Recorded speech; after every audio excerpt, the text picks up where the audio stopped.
Lumipas ang isang linggo at naging busy ako sa mga negosyong hinahawakan ko. Nagkaroon ng problema sa isang kliyente namin, kaya ito ang tinutukan ko. Hindi ako masyadong nakakapag-isip ng kapilyuhan dahil mas priority ko kung paano masusolusyonan ang sigalot sa loob ng kumpanya.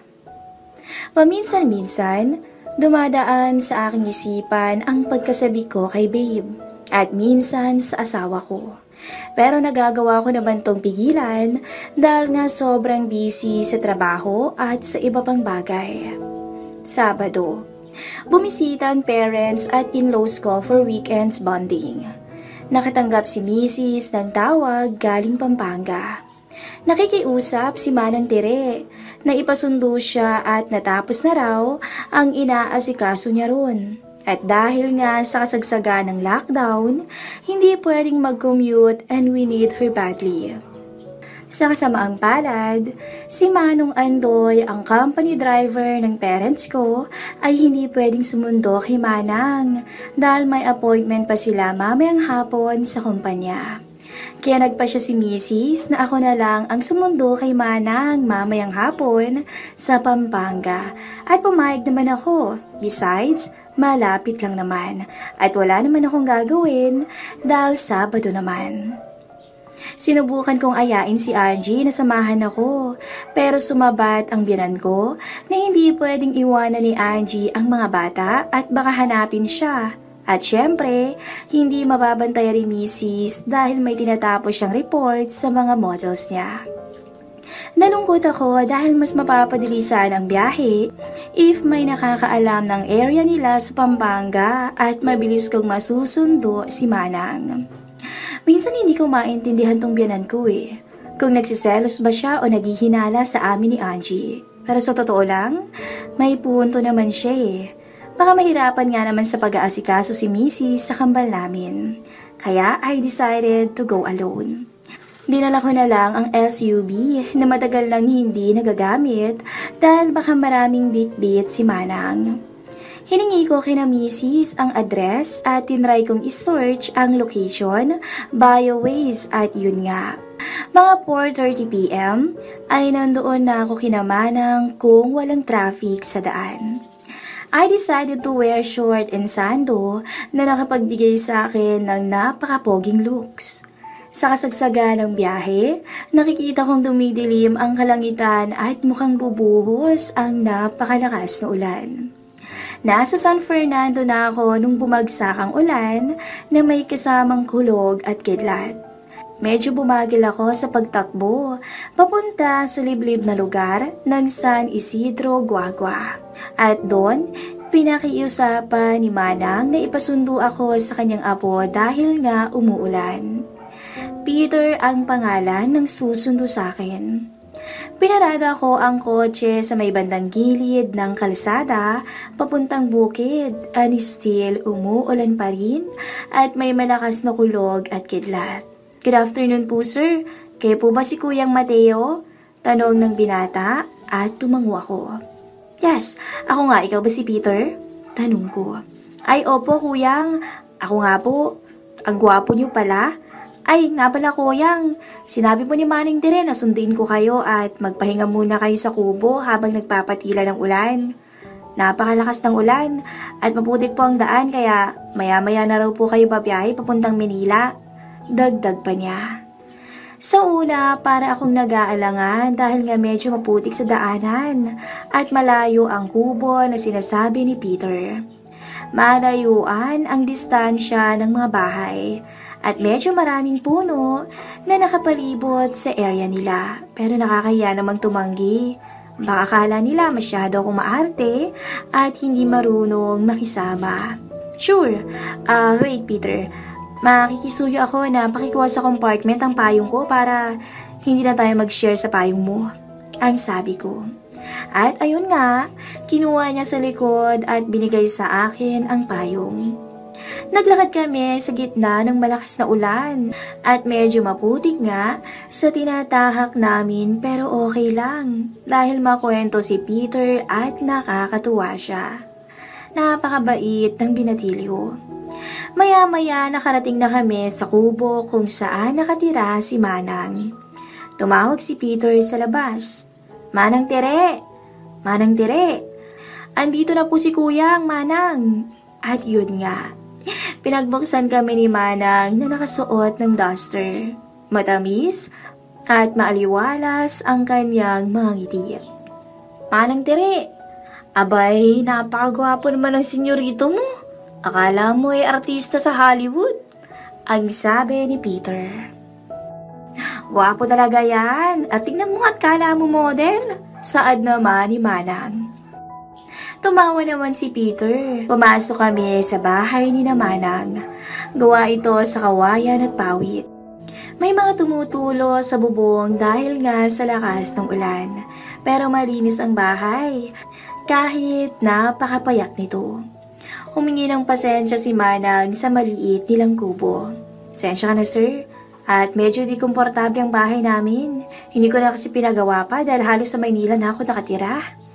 Ito po kasing simpleng bahay na naman ako sa aking mga magulang. Togo ni Manang. Wala kang dapat ikabahala. At least, nakapasyal ako sa bahay niyo. Napakalakas ng ulan ngayon. Kaya hirap sa pagdadrive. Halos wala na akong makita sa daan eh. Mag-aalas 6 na din pala at di pa natila. Sir, dito muna tayo. Palipasin muna natin ang malakas na ulan. Total, hindi naman po tayo magko-commute eh. Ang sabi nito. Tumango na lang ako bilang pagtugon. Delikado din kasing bumiyahe nang ganito ang sitwasyon. Naghanda si Manang ng kakaunting hapunan dahil nga baka di makabiyahe kaagad. Nagluto siya ng tinolang native na manok na may papaya. Sinamahan niya ng piniritong tilapia at inihaw na dalag na may buro ng isda na sikat sa Pampanga.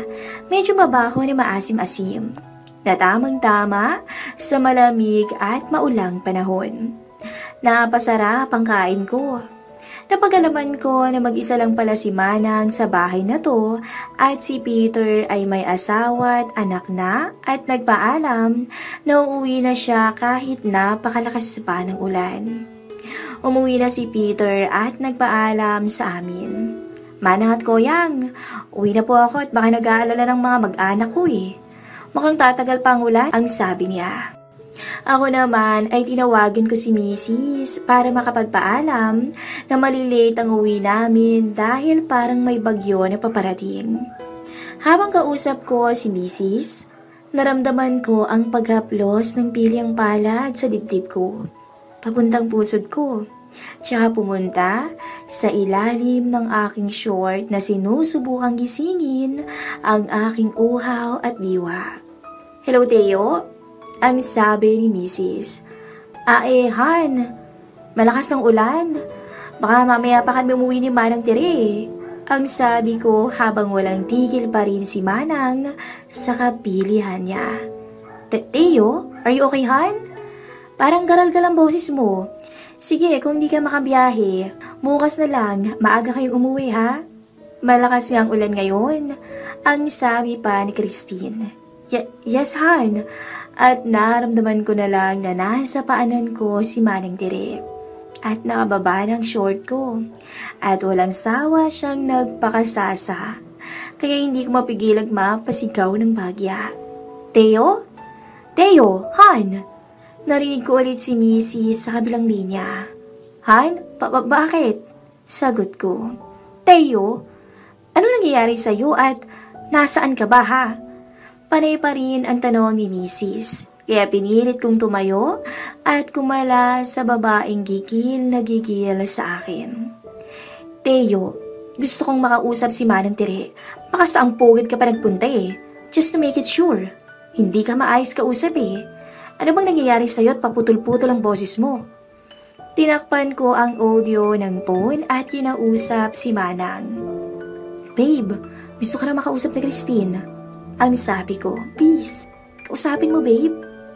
Agad kinuha ni Manang ang telepono, pero wala. Hindi pa rin siya nagpaawat sa pag-upload sa akin sa kung saan-saan. Huwag kang mag-alala Ma'am Christine, maayos naman si sir. Uuwi din kami pag tumila ang ulan iha. Hayaan mo, may hinanda akong piniritong tilapia dito para sa kanya. Masarap ang tilapia sa Pampanga, iha. Tiyak na hindi magugutom ang mister mo. Kumakain nga kami ngayon at ang batang to, sabik na sabik pala sa putahe ng Pampanga. Oh, hinay-hinay lang iho. Hindi ka mauubusan. Ang drama pa niya sa misis ko. Pero ako naman iha, may nakahanda ding dalag pero para sa akin lang yun. Paborito ko ang malaking dalag Okay manang. Salamat Teo, ingat kayo And I love you, Han.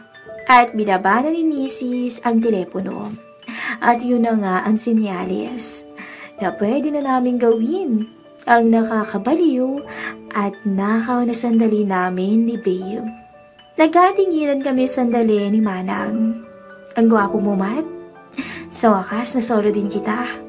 Ito nang pinakahihintay ko. Ang sulitin natin ang magdamag. Kayang-kaya ko pa, Mat. Malakas pa ang piliang to. Namiss mo ba ako, Mat? Namiss mo ba ang kakaibang langit? Oo, babe. Tugon ko habang naglalakbay na ang aking labi sa leeg niya at habang tinatanggal ang strap ng kanyang duster. Tinanggal niya rin ang sandong suot ko na basang-basa sa pawis. Hindi ko maintindihan. Napakalakas ng ulan pero pawis na pawis kaming dalawa sa sobrang gigil namin. Pinahiga niya ako sa sahig na yari sa kawayan at naramdaman ko ang lamig sa likod. At sumampa siya sa akin. Ako ang bahala sa'yo, baby. Nagpalakas ako dito sa Pampanga para sa'yo. Susulitin ko ang araw na to, baby Mat. Ngumiti siya at may inabot siya sa mesa na garapon at punong-puno ito ng kakaibang dahon na may tubig. Isinali niya to sa tasa at ininom. Tinanong ko siya, ano yan? Pampagana at pampalakas, babe? Ang piliyang sabi niya. Pinainom din niya ako at naramdaman kong may parang apoy na gumuhit sa lalamunan ko, papunta sa aking bandang ibaba. Lalong nag-alab ang aking pakiramdam at lalo akong nakaramdam ng uhaw. Sa puntong yun ay wala na kaming sinayang pa na oras at halos mabaliw kami ng matamasang muli ang pag-iisa naming dalawa na nagdala sa amin sa tunay na alapaap. Halos 1 oras kaming nagpakasasa. Kita ko ang luha at saya sa kanyang muka. Nakakagat labi pa to habang nakatingin lang sa aking mga mata. Maya-maya ay bumulong siya sa akin. Labas tayo, Mat? Maligo tayo sa ulan? Nagtaka ako at nabigla sa sinambit niya. Para siyang dalaginding na nagyaya na magtampisaw sa ulan. Tinanong ko siya kung di siya malalamigan. Bumulong ulit siya sa akin. Paiinitin natin ang lakas ng buhos ng ulan. Kinuha niya ang kamay ko at niyakag ako sa labas. Para akong robot. Isang matangkad at gwapong lalaki na napapayag sa kakaibang trip nito. Nakaramdam ako ng lamig at tinawanan niya lang ako. Paano kaya natitiis ng isang 70 anyos na babae ang ganito kalamig na panahon? At nakuha pang tumawa. Pinahiran niya ako ng langis at unti-unting nawawala ang lamig. Mainit na halik ang ginawad namin sa isa't isa sa gitna ng ulan. Maya-maya ay niyaya niya ako sa ilalim ng puno na may lamesang pinagputulan ng malaking puno. Tumalikod siya sa akin at yumukod sa mesa. Tuluyan na naman kaming nagpadala sa agos ng kasalanan. Dahil sa matinding tinatamasa, ay nawala ako sa katinuan at napayakap ako ng maigpit sa likuran niya. Magkadikit ang aming katawan sa gitna ng ulan. Kakaibang experience ang naranasan ko sa babaeng to. May gayuma yata siya at napakalakas niya. Walang habas naming pinagsawaan ang isa't isa habang nagsasanib ang aming mga labi. Saksi ang 2 kanabaw na nakatali sa ilalim ng puno sa mainit na pagsasalo namin ni Manang Tire o Babe ng buhay ko. Matapos kaming makontento, ay binuhat ko siya tsaka dinala sa kanyang kubo. Binaba ko siya at inutusan ko siyang magpunas na at magbihis. Kinuhaan niya ako ng tuwalya para makapagpunas din ako. Nagsuot siya ng manipis at lumang duster na puti. Sinuot ko na rin ang sando tsaka itinapis ko na lang ang maliit na tuwalya sa bewang ko. Nakita ko siyang naghahanda ng mainit na kape na gawa sa dahon para sa aming dalawa at umupo paharap sa akin. Naghapag din siya ng kakaibang kakanin at yun ang kinain namin habang nag-uusap. Hindi na ako nahihiyang magtanong sa kanya kung bakit nag-umpisa ang pagkahumaling niya sa akin. Nag-umpisa daw ito noong naging mag-boyfriend kami ni Christine. Simula noon, naging tagahanga ko na siya dahil malimit akong nakikita dati na naglalaro ng basketball sa PBA. Lalo siyang nagkaroon ng interes nung kinasal kami ni Christine dahil sa mismo ang nag-volunteer na mag-alaga sa aming kambal para lalo siyang mapalapit sa akin. Pinaghandaan niya ang pagkikita namin. Noong una, aminado siyang imposible na maakit ako dahil nga sa edad namin at itsura niya. Pero dahil sa pagpupursige, nagpalakas siya. Uminom siya ng mga multivitamins at inumpisahang mag-zumba sa rooftop kasama si Angie. Mahirap noong una, pero para sa'yo, kakayanin ko. Sambit pa niya. Until one time, naisipan niyang subukan akong akitin. At yun na nga, natukso ako at isang lihim ang natuklasan ko. Sinikap niyang lagyan ng gayuma ang kaping iniinom ko para mahalina ako sa kanya. Nabigla ako sa sinabi niya, ngunit sa isang katulad ko, imposibleng paniwalaan ko to, kaya tumango na lang ako. Pero naisip ko rin, kaya siguro ako na-addict sa kanya. Ikaw ang nakauna sa akin, Matt, dahil mahal kita. Simula nung mamatay ang nobyo kong sundalo, isinarado ko na ang puso ko. Sinikap kong abalahin ang sarili ko sa pag-aalaga kay Christine at sa kambal ninyo. Para akong teenager, nasabik na mapansin mo. Hindi ko alam kung bakit. Sobra-sobra ang paghanga ko sa'yo, babe. Kaya kong maging kabit at laruan mo, Matt. Pagbibigyan ko ang nais mo, ang pangangailangan mo na hindi maibigay ng mga nagagandahan at batang babae. Sisikapin kong pagsilbihan ka, magpapalakas ako para sa'yo. Bago man ako pumanaw, maramdaman kong magmahal ulit. Maramdaman ang sarap ng pag-ibig. Binararamdaman ka na ba sa akin, Matt? Tanong niya. Tumango ako bilang pagtugon. At naiyak siya sa tuwa. May nararamdaman ako sa'yo, babe. May mumunting damdamin akong nabubuhay. Pero sana, maging sekreto natin ang bawal na pag-ibig na to. Dahil mahal ko rin ang asawa at anak ko. Hindi ko sila kayang mawala sa akin. Huwag nating hayaang husgahan tayo ng mundo. Lalo na ikaw. Walang masamang magmahal kahit anong edad at estado man. Ang mahalaga ay yung wagas at tunay. Hinihingi ko ang respeto mo. Alam kong maibibigay mo yon dahil mas nakakatanda ka sa amin. Hahatian kita ng atensyon ko. Sambit ko, sabay halik sa labi niya. Salamat, Matt. Ipinapangako ko na mamahalin kita ng sobra. Pati na rin si Christine at ang kambal. Makakaasa ka na magiging sekreto to. Mananatili akong babae na nasa dilim hanggang sa huling hininga ko. Pagsisilbihan kita sa abot ng makakaya ko. Tugon ni Manang Tire.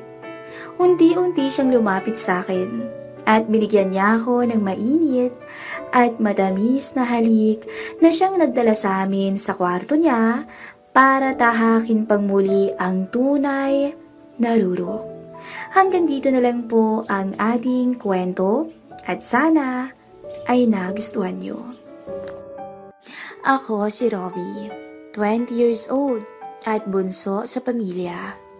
Ayaw ko mang aminin pero Isa lamang akong ampon, pero okay lang yun sa akin dahil itinuring naman nila akong tunay na kapamilya. Ako ay may isang kapatid na itinuturing at iyon ay si Ate Cheska. 24 years old, morena, ngunit may pagkasingkit. Si Mama lang ang kasama namin sa bahay at si Papa naman ay nagtatrabaho sa US. Pinapadalhan lang kami ng pera buwan-buwan. Close kami ni Ate Cheska simula pagkabata at sobrang lambing niya sa akin. Akala may wala na akong mga magulang kung arugain ako ng aking kapatid. Sobrang bait niya, ngunit minsan ay binibaby pa akong masyado. Pero ganun pa man, bunsong-bunso ang trato niya sa akin at wala na akong hihilingin pang iba. Si Ate Cheska ay nagtatrabaho sa isang bangko na malapit lang sa aming bahay sa Quezon City. Ako naman ay nag-aaral pa sa isang di kilalang computer school. Si Mama ay housewife at hindi masyadong lumalabas ng bahay namin. Kapag may kailangang bilhin sa grocery, ay kaming magkapatid na ang inuutusan niya. Noong nakaraang sem break, may nangyaring hindi ko inaasahan, ngunit di kailanman pagsisisihan. Dahil nga walang pasok, madalas ay nasa bahay lang ako dahil na rin walang baon. So ang ginagawa ko na lang ay mag-computer at mag-internet buong araw. Kasalukuyang ginagawa ang bahay namin noon. Mga pinto ng CR ay pinapalitan ng bago at pati ang kitchen ay inaayos. Dahil sa ginagawa ang pinto ng banyo ni Cheska, ay sa banyo ko ito nakikigamit. Isang umaga, nang ako ay naliligo ay biglang kumatok si Cheska. "Robby, pwedeng pagamit ang CR? Nahihina ako eh." "Bakit hindi ka rin sa baba mag-CR? Naliligo pa ako eh." Sagot ko naman. Ginagamit ng maid yung CR sa babae at nakalak yung kwarto nila Mama. Kaya dito na ako makikigamit. Buksan mo na, hindi naman ako titingin sa'yo eh. Hindi ko na talaga kaya. Kasalukuyan akong nag-shampoo noon nang buksan ko ang pintuan. Gumilid ako sa shower curtains at binuksan ko ang knob. Mabilis na pumasok si Cheska at sinara na to. Dumiretso siya sa toilet. Dahil transparent ang shower curtains ko, bagya akong tumalikod para hindi ako makitaan ng ate ko. Pero sa gilid ng aking mga mata, nakita ko na binaba niya ang suot niyang pajama, pati na rin ang kanyang panloob. Medyo naaninag ko ang kanyang iniingatang bagay, kaya ako kinabahan at biglang nagising ang diwa. Sabay upo niya sa toilet seat. "Huwag kang titingin sa akin, Robby ah," sabi ni Cheska. "Kadiri ka naman, ano ka ba?" Sagot ko naman at tumuloy ako sa pagligo. "Mas kadiri ka nga eh. Ang itim ng pisngi ng likuran mo." Pangaasar niya. "Ano ka ba? Ikaw nga hindi nag-aahit dyan eh." Pabiro kong sinabi. "Ang yabang mo, tumalikod ka nga." Patili na banggit ng ate ko. At tumawa lang ako ng malakas dahil natalo ko na naman siya sa asaran. Hindi katagalan ay nag-flush na siya ng toilet at sinuot ang kanyang pajama. Napasulyap na naman ako ng pagtaas niya ng kanyang pajama. Kinabahan ako bigla sa di malaman na dahilan. Marahil siguro dahil kapatid ko ang aking nakitaan. Alam kong mali at kadiri, ngunit hindi ko talaga napigilang sumulyap sa kanya. "Huli ka!" Biglang sigaw ng Ate Cheska kasabay ng pagbukas ng shower curtains ko. Kala mo nakaisa ka na ah. Ako naman ay biglang tumiklop at tinakpan ko ang aking sarili upang hindi niya to makita. "Lumabas ka na nga, ang gulo mo naman eh." Medyo pikon kong tinig. "Eto naman, nagbibiro lang eh." "Joke lang, Rob. Sige na, lalabas na ako. Thanks ulit ah." At umalis na nga siya. At tinapos ko na rin ang pagligo ko. Napaisip ako sa aking nakita. Ibang klaseng excitement ang aking naramdaman. Parang walang mali siya si Cheska kahit anong gawin niya. Unti-unti kong naramdaman ang uhaw sa aking pagkatao. Ini-imagine ko ang lahat ng aking nakita at ito na rin ang nagtulak sa akin upang magsumikap mag-isa para maibsan ang pangangailangan ko bilang lalaki. Total di pa naman ako nakakalabas ng banyo, kaya doon na ako nagpalipas ng uhaw.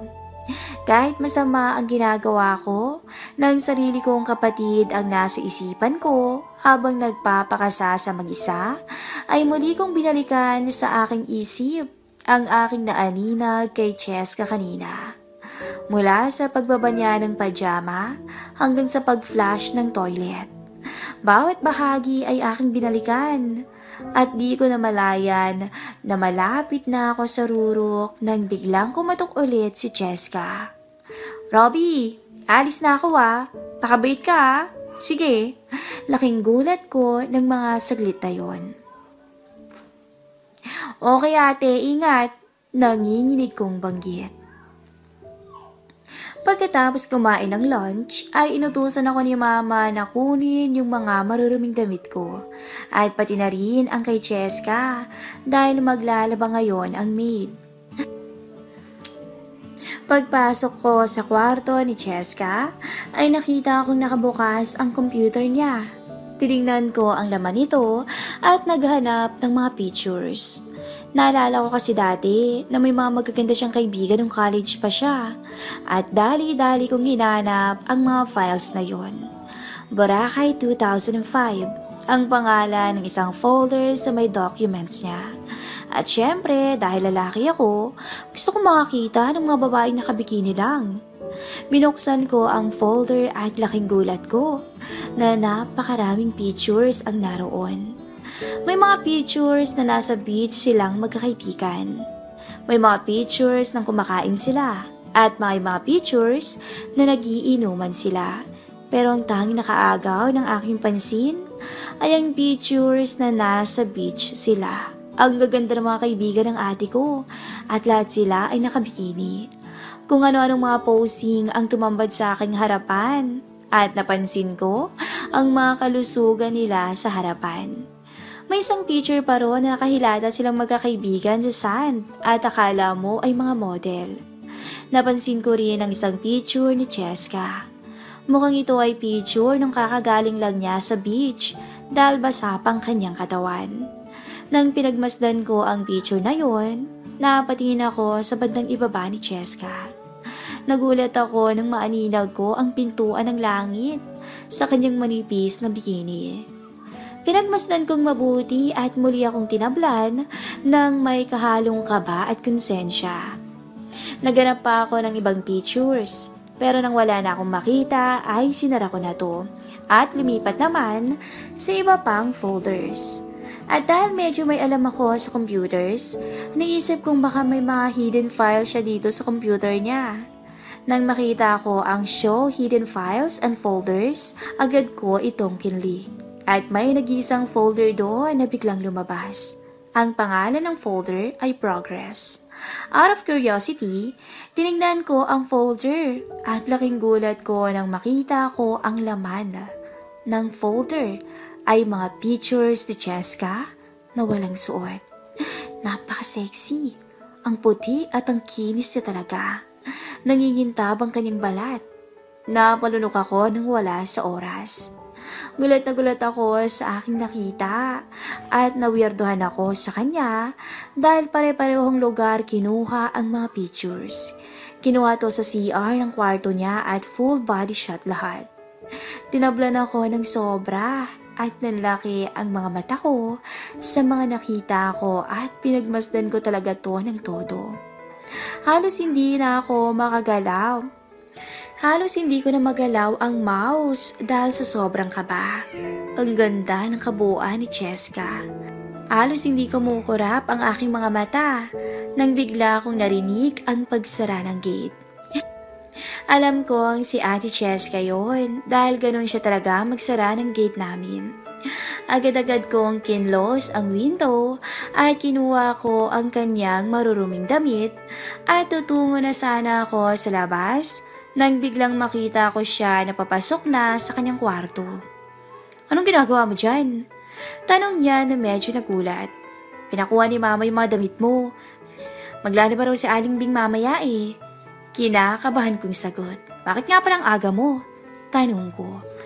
Sumama yung pakiramdam ko kaya nag-half day muna ako. Pakis nga bunso para mawala na may pagod ko. Niyakap ako ni Cheska at humalik ito sa aking pisngi. Pagkatapos niyang maglambing, ay kinuha ko na sa room niya ang mga damit niya at kinuha ko na rin ang mga damit ko at dinala sa may labahan. Hindi pa nawawala sa isip ko ang aking nakita. Nang maalala ko na hindi ko nga pala na-hide ang mga files sa computer niya. At kapag nakita niya to, malalaman niya na nakita ko ang mga pictures niya dahil hindi naman niya iniiwang nakashow ang mga files. Napadasal ako na huwag niyang malaman na pinakialaman ko ang computer niya. Pagpasok ko sa room ko ay nahiga muna ako sandali at nanood ng TV. Hindi katagalan ay pumasok si Cheska at maliligo raw. Akala ko inalaman na niya eh. Robby, mag-shower lang ako ah. Alam mo naman, hindi pa tapos ikabit yung door sa banyo ko. Kasi 1 week nang absent yung mga karpintero. Pwede mo ba akong imasahe after? Tumangwa ko at kunyaring busy ako sa panunood ng TV. Paglabas niya sa banyo, ay nakatawel lang to at agad niya akong pinaurong sa kama at saka siya dumapa. Game, massage mo na ako para makatulog na rin ako at makapagpahinga. Kunin mo na rin yung scented oil sa kwarto ko. Sumunod naman ako agad at pumunta sa room niya para kunin yung scented oil. Pagbalik ko sa kwarto ko, nagulat ako nang makita ko siya na nakadapa pa rin. Ngunit ang towel ay nakabukas na sa kanyang katawan. Kitang-kita ko ngayon ang kabuuan ng kanyang likuran. Para akong hihimatayin ng mga oras na yun. O game, lagay mo muna oil sa likod ko tapos massage mo na ako ah. Yung masarap ah. Thank you bunso. Ang utos niya. Iba talaga maglambing ang ate ko. Palibasa ay wala siyang mali siya. Ilock mo na rin pala yung door mo, baka makita ni mami at kung ano pa isipin. Nilako ang pinto at naglagay ng oil sa aking mga palad at unti-unti kong hinaplos yun sa kanyang likuran. Inuna ko ang kanyang leeg at likod hanggang sa lumipat naman ako sa may paa niya. Nilagyan ko rin ito ng oil at nag-umpisa ako sa hita hanggang sa kanyang binti. Nung minamasahe ko ang talampakan niya, bumaba ako sa kama at pumunta sa may ibaba ng kanyang paa. From that angle, kitang-kita ko ang alapaap na nasa ilalim ng kanyang manipis na panloob na kulay light blue. Sexy pala itong si ate. Ang sabi ko sa sarili. Nang matapos ako sa likuran niya ay tinanong ko siya, Te, tapos na ako sa likod. Pati ba sa harap? Sige, hindi ko natatakpan na total ikaw lang naman yan eh. Nakapikit na sabi ni Cheska. Nawala ako sa sarili ko nang marinig ko ang mga sinabi niyang yun. Totoo ba itong mga nangyayari na to? Sa isip-isip ko. Unti-unting tumihaya si Cheska at unti-unti ring may bumubukol sa aking harapan. At sa wakas, kitang-kita ko na ngayon. Nang makatihaya na si Cheska ay bigla siyang dumilat at nakangiting sinabi, Oy, ikaw ano yan? Bakit ganyan yan? Tinutukoy niya malamang yung pinagmamalaki kong halata na rin sa aking shorts. Ha? Ano? Labo? Kunyari, hindi ko alam ang sinasabi niya. Binata ka na nga, Robby? Sige na, bilisan mo na at gusto ko nang matulog. Alam kong napansin ni Cheska na tinablan ako sa nakakaakit na ganda niya. Inumpisan ko nang i-massage ang kanyang mga binti at pagkatapos no'y dumiretso ako sa kanyang mga kamay. Ang kinis talaga ni Cheska. Napansin kong nakangiti si ate habang nakatingin sa akin. Ngiting para bang may ibang ibig sabihin o parang may gusto siyang ibang gawin. Ngunit hindi ako nagpa-distract at bumalik na lang ako sa kanyang mga hita. Pagkaplos ko sa kanyang tuhod, ay bigla itong nakiliti at hindi niya sinasadyang naibukas ang kanyang mga binti. Ay, may kiliti ako dyan. Wag na lang dyan. Hindi ko naman maiwasan hindi mapasulyap sa pagitan ng kanyang mga binti. Gayang nakabukas ang mga to paharap sa akin. Grabe. Ang buti kahit sa kasulok-sulukan niya. Kabang-kaba ako ng mga oras na yun dahil alam ko ang nakatingin lang siya sa akin. Uy, anong tinitignan mo dyan ha? Ikaw O sige para di ka na mahirapan. Nagulat na lang ako nang dahan-dahang tinanggal ni ate ang kanyang manipis na panloob. Para akong iimadahin sa kaba at excitement ng mga oras na yun. Anong ginagawa mo ate? Pa-inosente kong sagot. Kunyari ka pa? Alata naman na gusto mong makita ito. Tsaka alam kong pinakailaman mo yung computer ko at wala na akong may tatago sa'yo. Hindi ako makapaniwala sa mga narinig ko. Nalaman din pala niya na nakita ko mga files niya. Hindi ko inaasahan ang mga nasisilahin ko ngayon.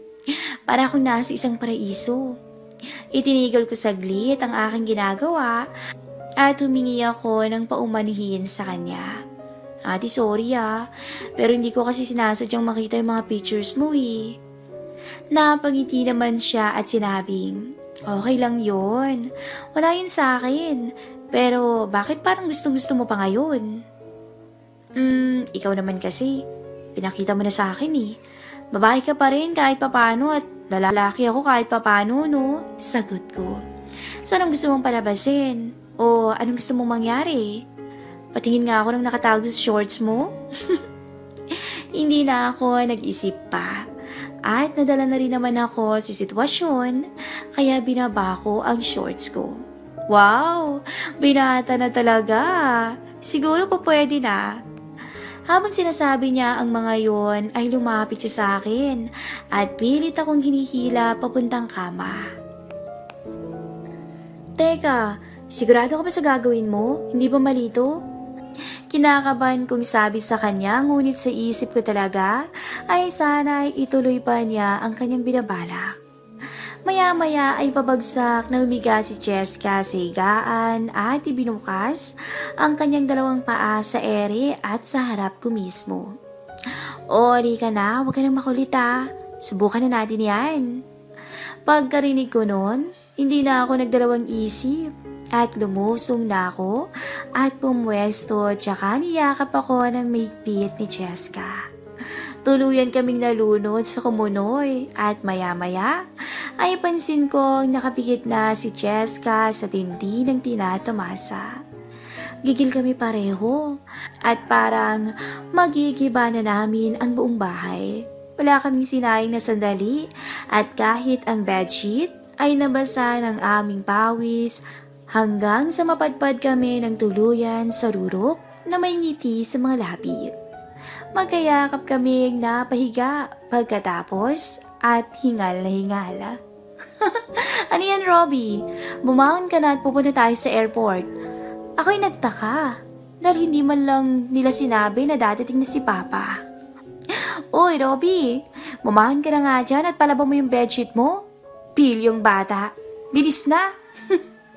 Nagtataka ako kung bakit tawa ng tawa si Ate Cheska. Hinampas niya ako ng unan at ako'y napadilat. Si ate, nakabihis at nakangiting nakatingin sa akin. Masarap yatang panaginip mo